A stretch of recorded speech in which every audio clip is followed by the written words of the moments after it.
बहुत सारी बातें हम करते हैं, लेकिन आज 2-3 बातों की चर्चा हम विशेष रूप में करेंगे और फिर हम अपना संगठनात्मक परिवर्तन भी करने की घोषणा करेंगे। हम समझते हैं आप लोग निश्चित रूप में मौजूद रहेंगे और हाथ उठाकर आप लोग समर्थन करेंगे। तो पहली बात, ज्यादा नहीं हम कह करके सूत्र बात कहना चाहते हैं कि अभी सब आप लोगों ने कहा कि शिक्षित बनो, शिक्षित होना चाहिए, सब लोग कहते हैं। भगवान बुद्ध ने भी कहा था बुद्धम शरणम गच्छामि, और शायद भगवान बुद्ध से ही अनुप्राणित होकर बाबा भीमराव अम्बेडकर ने जो नारा दिया, सबसे पहला नारा कि शिक्षित बनो, उन्होंने तो कह दिया मेरे भाइयों बहनों, लेकिन आज 75 साल गुजर गए हैं। उन्होंने शिक्षित होने का एक मंत्र भी दिया था।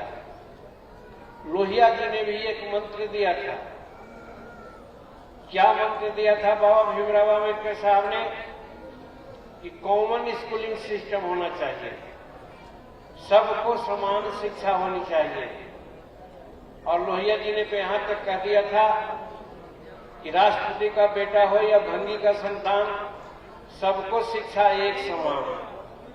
हम कहना चाहते हैं सरकार को भी, कहना चाहते हैं समाज को भी, कहना चाहते हैं लोहियावादियों को भी कि जो आज लोहिया जी का नाम लेते हैं, उनके नाम पर पार्टी चला रहे हैं, संगठन चला रहे हैं, लेकिन क्या कभी इस ओर ध्यान देने का काम किया कि राष्ट्रपति का बेटा हो या भंगी का संतान, सबको शिक्षा एक समान कैसे हो?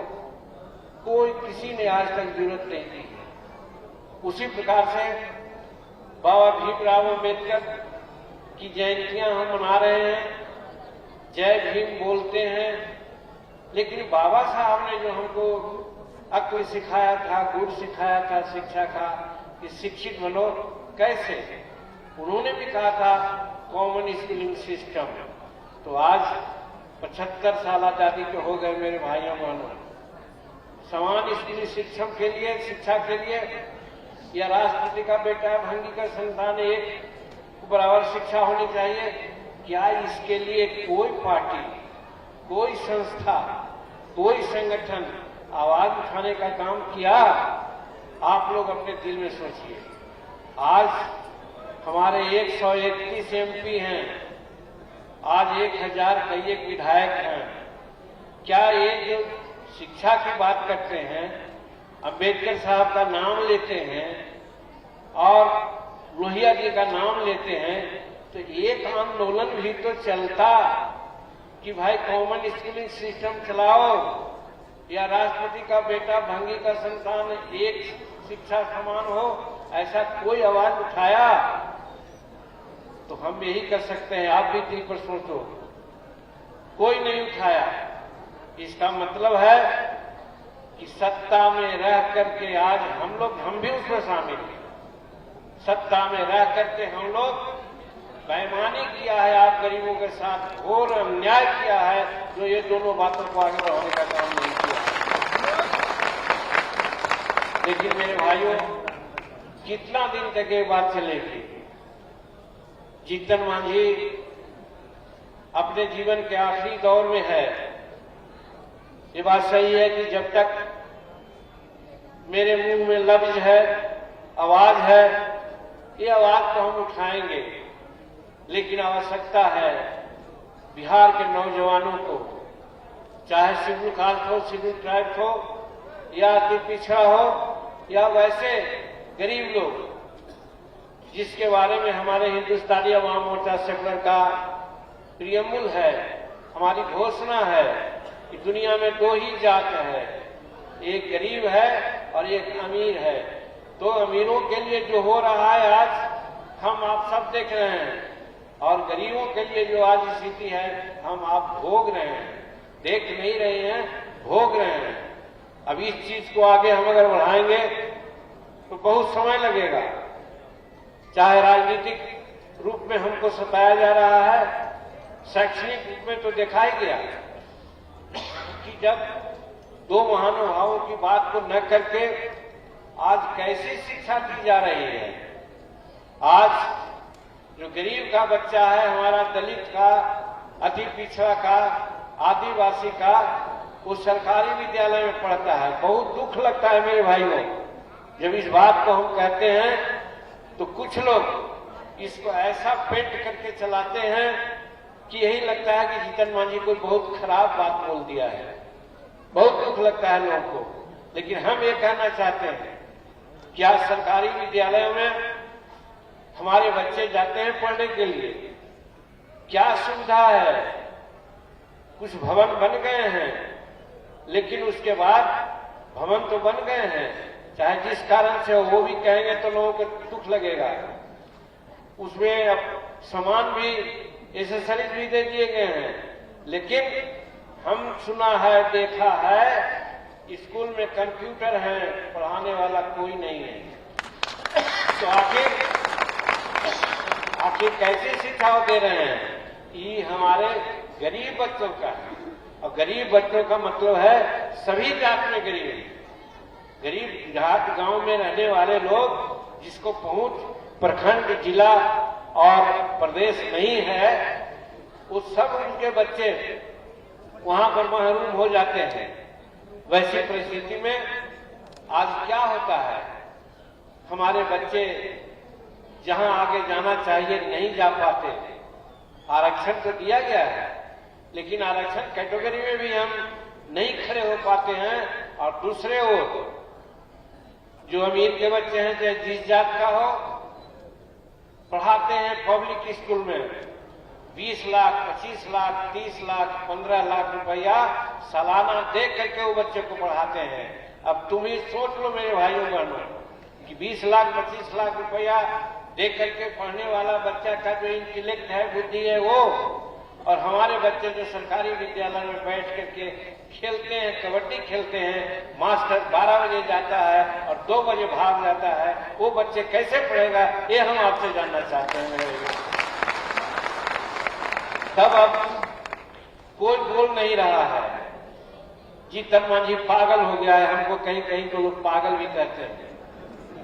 और कुछ बातें हम बोलते हैं तो उस पर आज चैलेंज किया गया है कि जीतन मांझी का जीभ काट के लाओ, हम 51 लाख रुपया देंगे। मेरा कहने का मतलब है मेरे भाइयों, आपको समझना होगा, बाबा भीमराव साहब अम्बेडकर ने 1932 में हमको अधिकार देने का काम किया था। अगर हम पोख्ता अधिकार आज हमारा होता कि हमारा रिजर्व कंस्टिट्यूंसी में रिजर्व के ही लोग वोट करेंगे, जिस प्रकार से एमएलसी में नगर निकाय का चुनाव अभी हुआ, नगर निकाय के लोग ही वोट दिया और वो एमएलसी बन गए, तो नगर निकाय की ही बात करेंगे। इसीलिए दूरदर्शी बाबा भीमराव अम्बेडकर ने 1932 के पूर्ण पैक्ट में यही बात कही थी कि डबल मतदाता सूची दो, शेड्यूल कास्ट को अलग दो और उसको जनरल में वोट देने का भी अधिकार दो। लेकिन हम कहना नहीं चाहते हैं, कहेंगे तो मुझे बड़ी प्रताड़ना मिलेगी और हमारे प्रिंट मीडिया के भाई, इलेक्ट्रॉनिक मीडिया के भाई भी क्या करेंगे, ये तो अपना प्रेसिस करते हैं, लेकिन इनके जो ऊपर वाले बैठे हुए हैं अनेक प्रकार की बात घुरा के ऐसे कहेंगे कि ताकि लगता है हम कितना बड़ा पापी हैं, कितना बड़ा गलत काम किया है। हम ये कहना चाहते हैं कि एक जो वोट का अधिकार हमको नहीं मिला, इसका एक उदाहरण और हम आपको देना चाहते हैं। जब बाबा भीमराव अम्बेडकर ने 1932 में प्रस्ताव दिया था, तो हमको भीख में ये भी शब्द कहते हैं, तो कुछ लोग इसमें करेंगे कि जीतन मांझी बड़ा गड़बड़ बोलता है। हमको आरक्षण क्या है, आरक्षण भीख में हमको मिली है और आरक्षण से हमारा सर्वांगीण विकास नहीं हो रहा है। हमारा विकास तब होता कि सभी के बच्चे एक तरह के खाना, एक तरह का पोशाक, एक तरह का किताब, एक तरह का इंस्टीट्यूशन, एक तरह की पढ़ाई पढ़ता, तो अपना मेधा से वो अपना स्थान प्राप्त कर लेता है। ये नहीं होने दे रहा है मेरे भाइयों, ये नहीं होने दे रहा है, बड़ा साजिश है। शासक वर्ग के लोग हैं, बड़ा साजिश के तहत आज 75 वर्ष तक यही हालत कर दिया। क्या तुम मरोगे भी नहीं, जियोगे भी नहीं? तो क्या होता है, थोड़ा सा आरक्षण, थोड़ी सी पढ़ाई आज कर रहे हैं, तो कहते नहीं शेड्यूल कास्ट आदिवासी अधिवेशन तो पढ़ रहे हैं। तो आज देख रहे हैं, अगर हम ज्यादा डिटेल में नहीं जाना चाहते हैं, लेकिन देख लीजिए कि शेड्यूल कास्ट की साक्षरता दर 28% है और जनरल साक्षरता दर 75% है। यही पढ़ाई हो रही है ना 75 वर्ष में, तो कैसे हम आके 75% पर जाएंगे?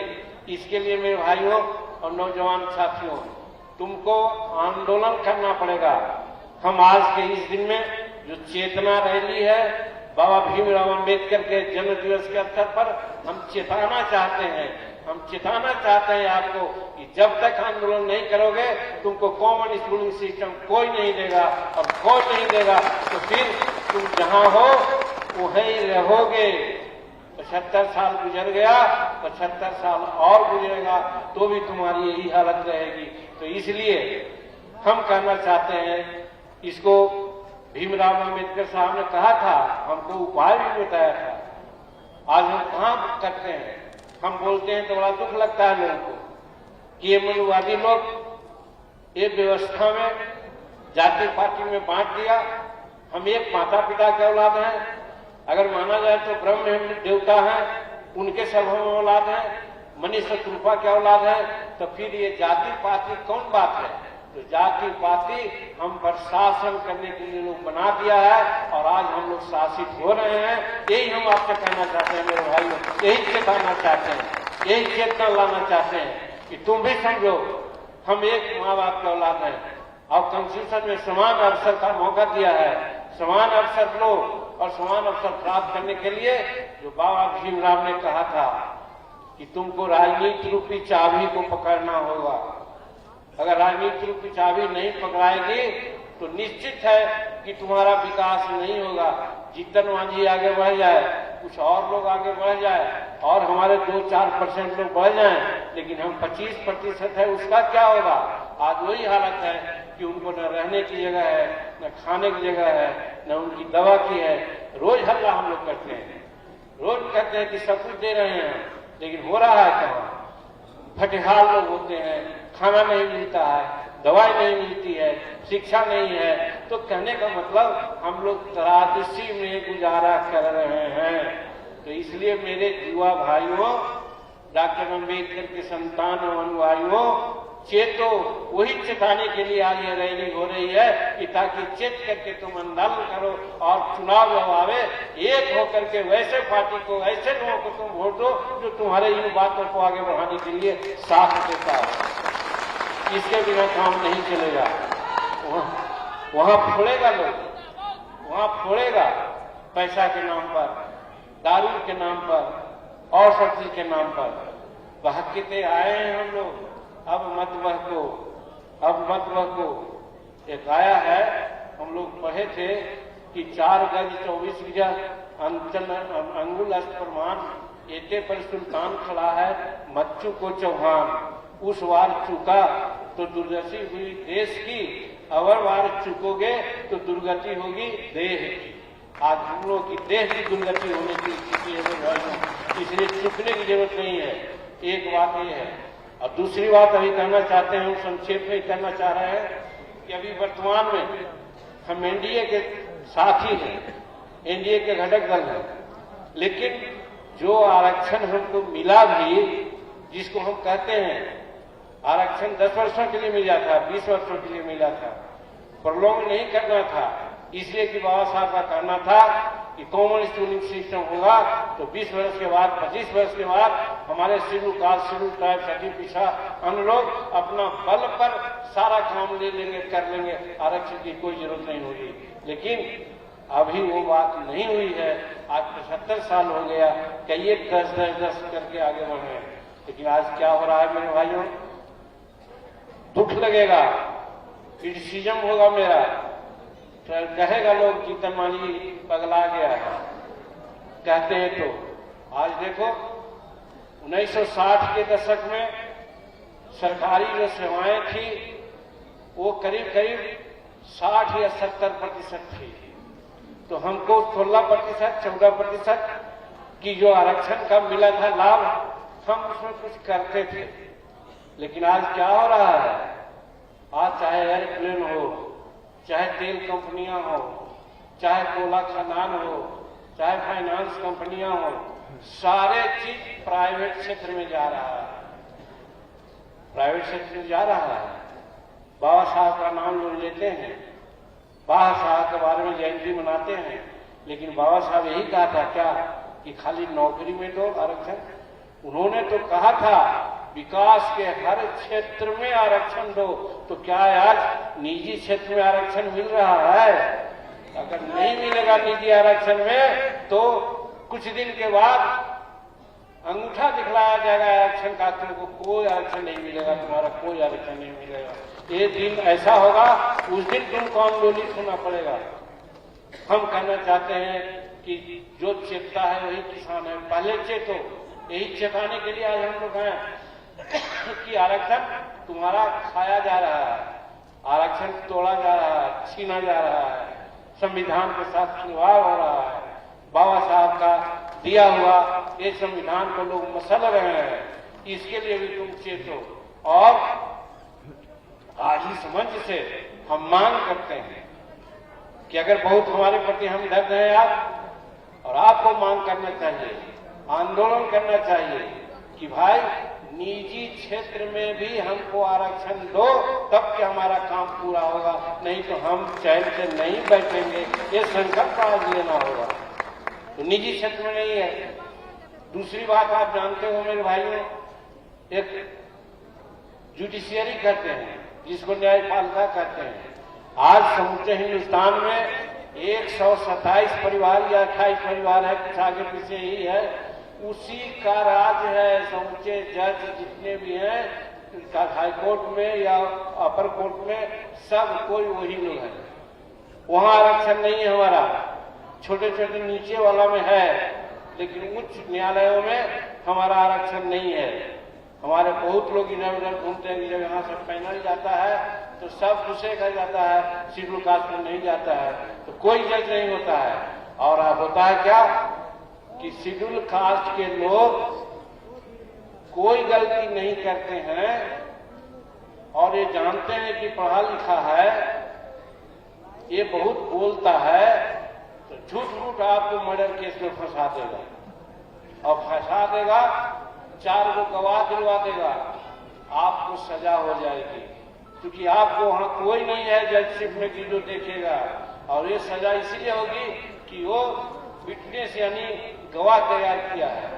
और जहां आपको मारा है, आपके साथ खिलवाड़ किया है, आपके बहू बेटी के साथ इज्जत लूटा है, आपका जज जमीन को लूटा है, अगर वहां केस आप करते हो तो साक्ष्य के अभाव में, जैसे अभी बैठा हुआ है Santosh Kumar, schedule caste schedule tribe atrocity act है, कितने लोगों को सजा हो पा रही है? होना चाहिए 30 दिन 60 दिन में उसका खात्मा हो रहा है, 2 बरस 3 बरस 4 बरस। वहां भी होता है कि जिसको 7 साल की सजा है मर्डर एहतियाती में, उसको जॉब मिलना चाहिए, रोजगार देना चाहिए, नहीं दे रहे हैं। उसी प्रकार से जो जजमेंट होता है वहां पर बेकसूर हमारे शेड्यूल कास्ट के लोग फंसाए जाते हैं। उसका यही कारण है कि हायर जुडिशियरी में हमारा आरक्षण नहीं है, न्यायपालिका में आरक्षण नहीं है। इसीलिए पढ़े लिखे नौजवान साथी जो हमारा है, उसको हम चेताने आए हैं आज इस चेतना रैली के माध्यम से कि आरक्षण का भी मांग करो। जब चुनाव हो 5 साल के अंतर्गत, तो कॉमन स्कूलिंग सिस्टम, निजी क्षेत्र में आरक्षण और फिर जुडिशियरी में आरक्षण की मांग करो। और वो जो ये मांग का घोषणा पत्र में दर्ज देता है, करता है नाम, उसी को तुम वोट दो, चाहे जौन पार्टी का रहे। हम तुम लोगों से कहना चाहते हैं, तुम्हारी भला तो होगा, लेकिन वो लोग वो नहीं लेगा नाम और कहेगा कि हम तुमको बहुत चाहने वाले हैं, हम तुम्हारा बहुत विकास किए हैं, पैसा दे देगा तुमको। रोज का पैसा तो नहीं देगा, वो खाने पीने के लिए 2-3 दिन का पैसा दे देगा। तो अबलन नसानी अबन नसाए तारीख कहा गया है वो, अब तक तो तुम इस प्रकार से धोखा में पड़े हो मेरे भाइयों, अब धोखा में मत पड़ो। यही आज चेतना रैली का मकसद है और यही चेतना के लिए आज भीमराव अम्बेडकर साहब के जयंती के अवसर पर आपको चेताने आए हैं। यही आपसे कहना चाहते हैं, ज्यादा समय नहीं। और जो दूसरी बात अपना कहना चाहते थे कि हमारा स्वास्थ्य थोड़ा गिरा है और नौजवान बिहार में ज्यादा है, हिंदुस्तान में भी ज्यादा है। नौजवान लोग अपना जिम्मेवारी ले तो ज्यादा अच्छा है।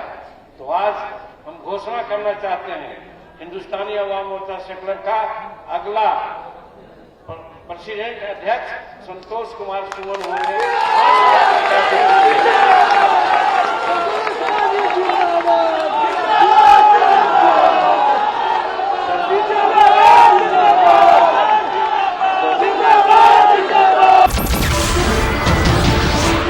नमस्कार, मैं हूं मानक गुप्ता। अगर आपको हमारा ये वीडियो पसंद आया हो तो इसे लाइक और शेयर जरूर करें और हां, हमें सब्सक्राइब और फॉलो करना ना भूलें ताकि आप देश और दुनिया की कोई खबर मिस ना करें। तो जुड़े रहिए हमारे साथ और देखते रहिए न्यूज़ 24।